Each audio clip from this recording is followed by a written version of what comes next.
नहमदुहु व नुसल्ली अला रसूलिहिल करीम अम्मा बाद फ़अऊज़ु बिल्लाहि मिनश शैतानिर रजीम बिस्मिल्लाहिर्रहमानिर्रहीम।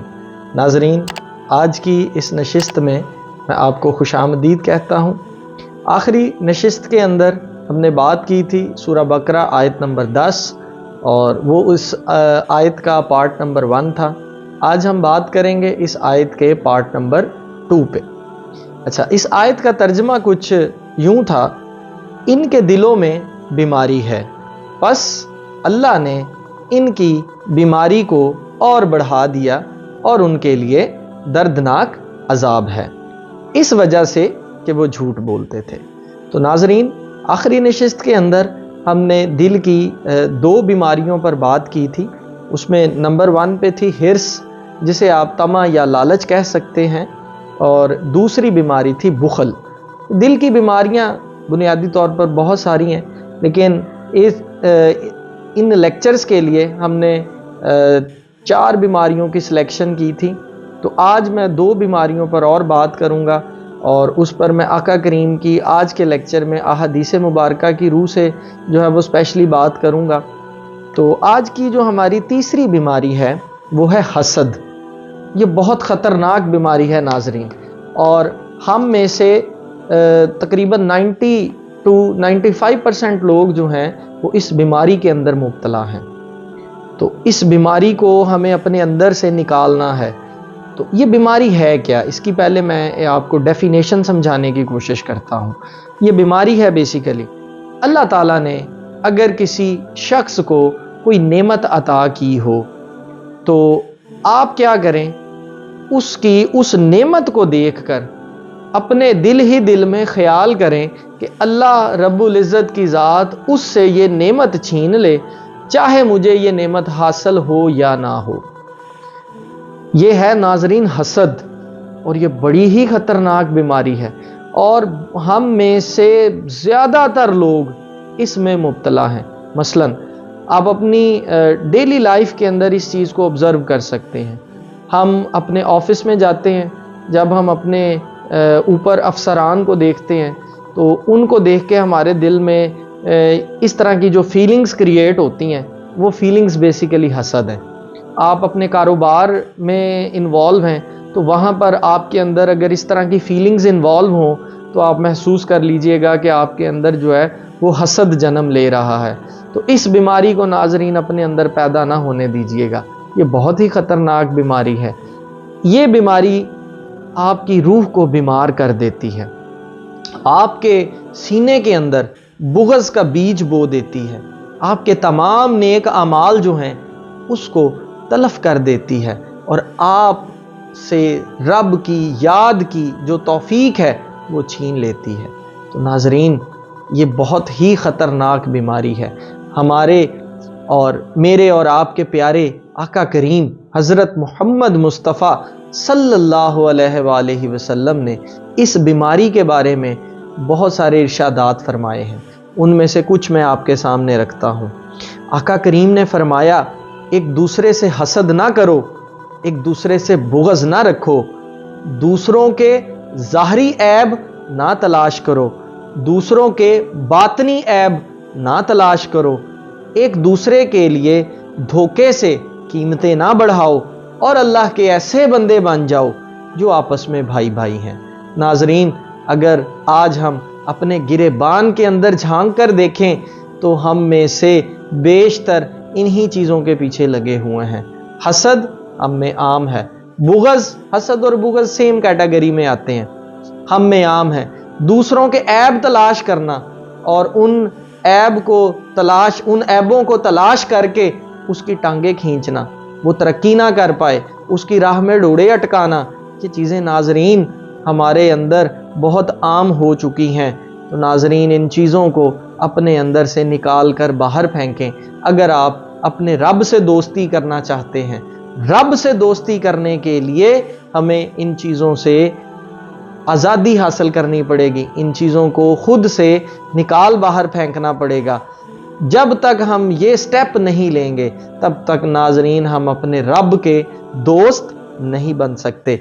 और ये जो हदीस मैंने पेश की है اس کا میں ریفرنس دیتا جاؤں، صحیح مسلم 6538۔ ایک اور حدیث مبارکہ ناظرین آپ کے سامنے رکھتا ہوں۔ آقا کریم نے فرمایا حسد سے بچو، کیونکہ حسد نیکیوں کو اس طرح کھا جاتا ہے جس طرح آگ لکڑی کو کھا جاتی ہے۔ اس سے ثابت یہ ہوا حسد کیا کرتا ہے، ہمارے جتنے بھی نیک اعمال ہیں ان کو تلف کر دیتا ہے۔ تو ناظرین اس حدیث کے تحت ہمیں حسد سے کیا کرنا ہے، بچنا ہے، اور اس حدیث سے مبارکہ کا ریفرنس ہے مشکات شریف 5040۔ ایک اور جگہ پر آقا کریم نے ارشاد فرمایا، اور اس حدیث مبارکہ کا ریفرنس ہے مسند احمد 8252۔ آقا کریم نے ارشاد فرمایا تمہارے اندر تم سے پہلی والی امتوں کی بیماری سرایت کر جائے گی، وہ بیماری حسد اور بغض ہے۔ یہ دین کو ٹنڈ منڈ کر دینے والی ہے۔ ٹنڈ منڈ کا مطلب سمجھتے ہیں؟ جب آپ کسی بچے کی سارے بال اتروا دیں تو وہ ٹنڈ منڈ ہو جانا، مطلب اس کی جو اصل حالت ہے، انسان کی روح کی جو اصل حالت ہے، یہ بیماری کیا کرتی ہے، اس اصل حالت کو تبدیل کر دیتی ہے۔ اور ناظرین آقا کریم نے فرمایا جس کے ہاتھ میں محمد صلی اللہ علیہ وآلہ وسلم کی جان ہے، میں اس ذات کی قسم کھا کر کہتا ہوں تم اس وقت تک مومن نہیں ہو سکتے جب تک تم آپس میں محبت نہیں کرو گے، اور تمہیں وہ چیز نہ بتا دوں جس پر تم عمل کرو اور تم باہمی محبت کرنے والے بن جاؤ، تو پس تم ایک دوسرے کو سلام کیا کرو۔ تو ناظرین ان چیزوں سے ہمیں بچنا ہے، ان چیزوں سے ہمیں نکلنا ہے، اور ان چیزوں کو خود سے نکال باہر پھینکنا ہے اگر ہم نے رب کا مقرب بندہ بننا ہے۔ تو آج سے ہم نے اس بات کا تہیہ کرنا ہے کہ اللہ رب العزت نے اگر کسی کو کوئی نعمت عطا کی ہے تو ہم نے اس پر اپنے اندر نیگیٹو فیلنگز نہیں لے کے آنی۔ ہم نے یہ نہیں کرنا کہ اللہ رب العزت اس سے وہ نعمت چھین لے، بلکہ آپ نے شکر ادا کرنا ہے اور دعا کرنی ہے کہ جیسے اللہ رب العزت نے اس کو وہ نعمت عطا کی ہے، آپ نے دعا کرنی ہے کہ اللہ رب العزت آپ کو بھی اس نعمت سے مالا مال فرمائے۔ تو اگر آپ اس بیماری کو اپنے اندر سے نکال کر باہر پھینک دیں گے تو آپ جو ہے اس کے دوستوں کی صف میں شامل ہونے کے لائق ہو سکتے ہیں۔ اب یہ ڈیسائیڈ آپ نے کرنا ہے کہ آپ نے اس بیماری کو خود سے نکالنا ہے یا نہیں نکالنا۔ ایک اور روایت آپ کے سامنے پیش کرتا ہوں۔ مزارب بن حزن کہتے ہیں کہ حضرت علی رضی اللہ تعالیٰ عنہ سے پوچھا گیا کہ لوگوں کو حضرت عثمان کے قتل پر کس چیز نے ابھارا؟ تو آپ نے فرمایا حسد نے۔ ناظرین آپ سے ایک اور بات شیئر کرتا ہوں۔ حسد وہ سب سے پہلا گناہ ہے جو آسمان پر اللہ تعالیٰ کی نافرمانی کر کے کیا گیا، اور یہ گناہ کرنے والا کون ہے؟ یہ گناہ کرنے والا شیطان ہے۔ اس نے کس کے ساتھ حسد کیا تھا؟ حضرت آدم علیہ السلام کے ساتھ جو ہے وہ اس نے حسد کیا تھا۔ تو اس کا مطلب آج ہم اس دنیا میں اگر حسد کرتے ہیں تو پھر ہم کس کے ساتھی ہوئے؟ ہم شیطان کے جو ہیں وہ ساتھی ہوئے۔ تو ناظرین ایک اور چیز آپ سے شیئر کرتا ہوں۔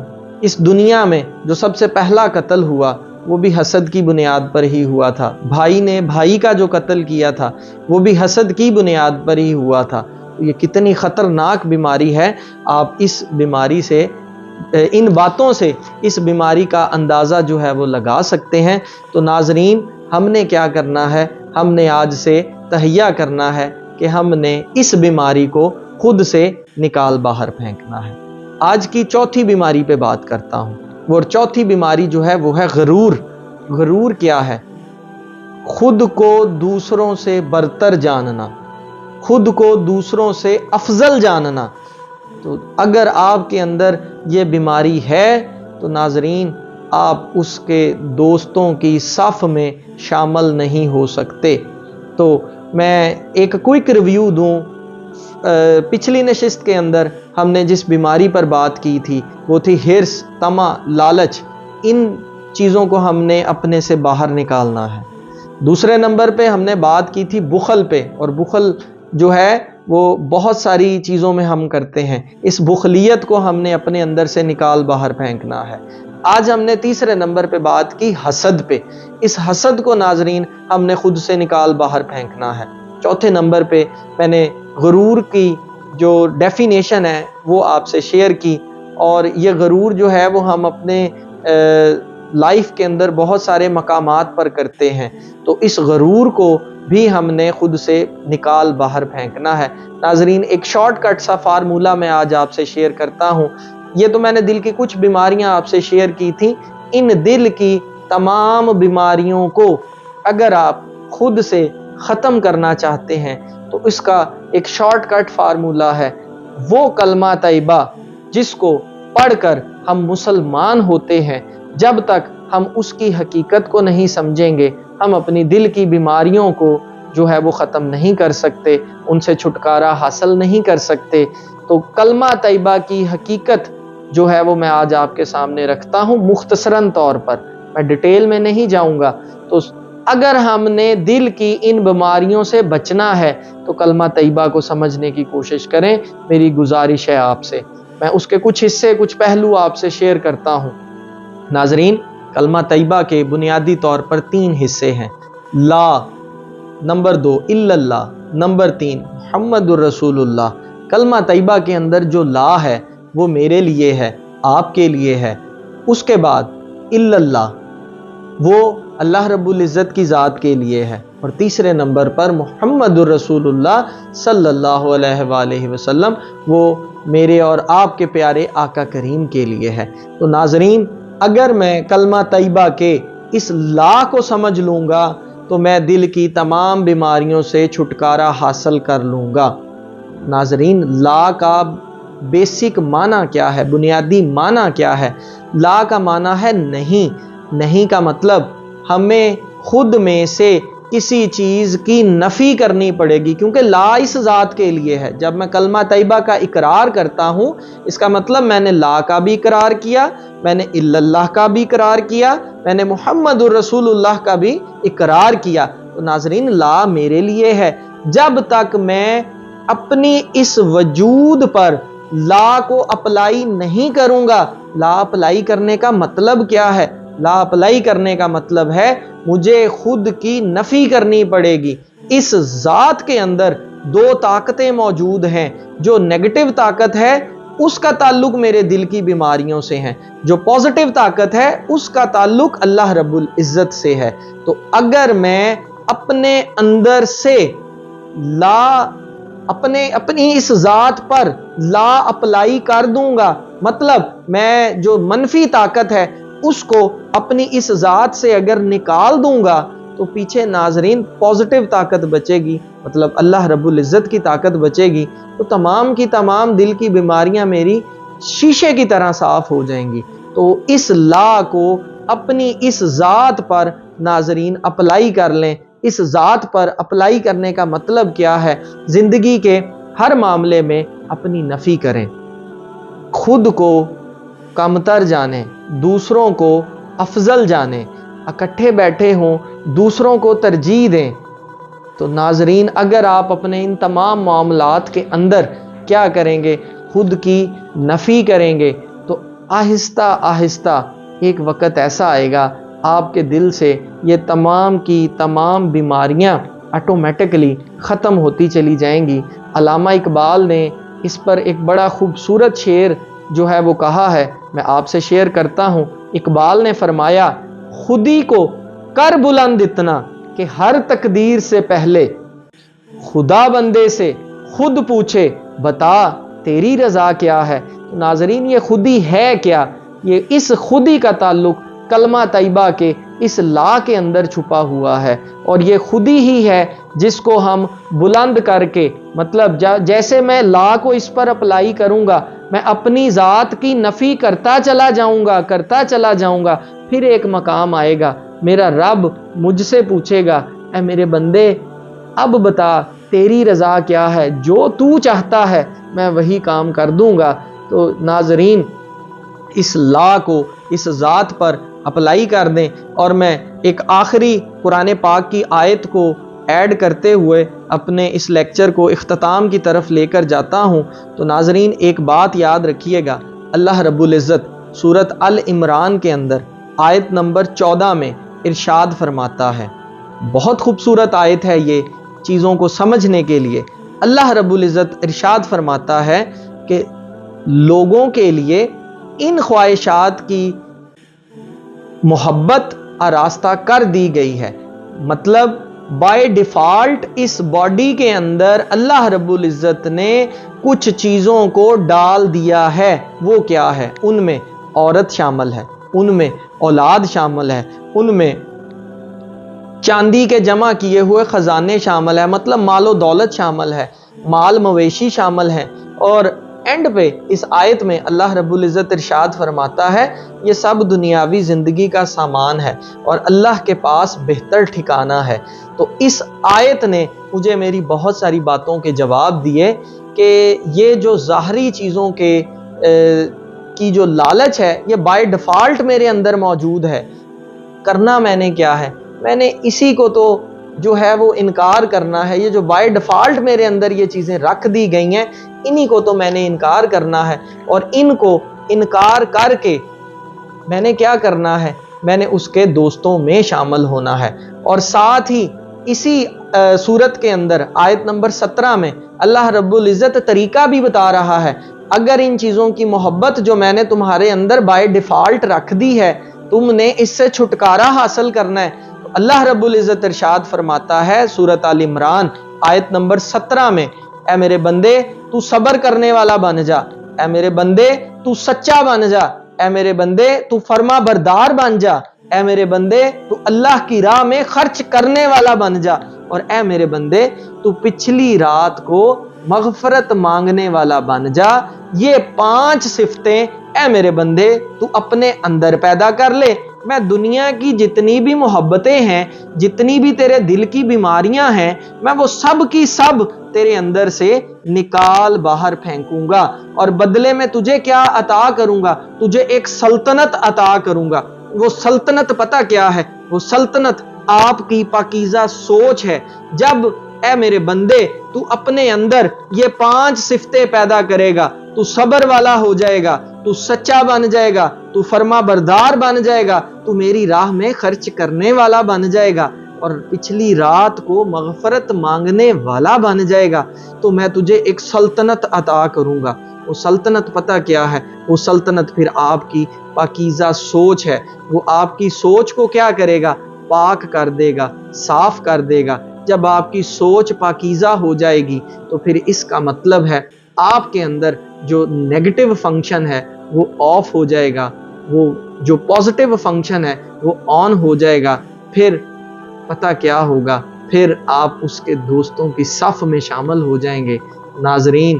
ناظرین میری درخواست ہے آپ سے، توجہ دیں، ان باتوں کو سمجھیں، اپنے دل کی بیماریوں کو دور کریں۔ جب تک آپ اپنی دل کی بیماریوں کو دور نہیں کریں گے تب تک وہ آپ کا دوست نہیں بنے گا۔ اس کو اپنا دوست بنانے کے لیے اپنی دل کی بیماریوں کو پہلے سمجھیں، پھر اس کے سلوشنز کی طرف آئیں۔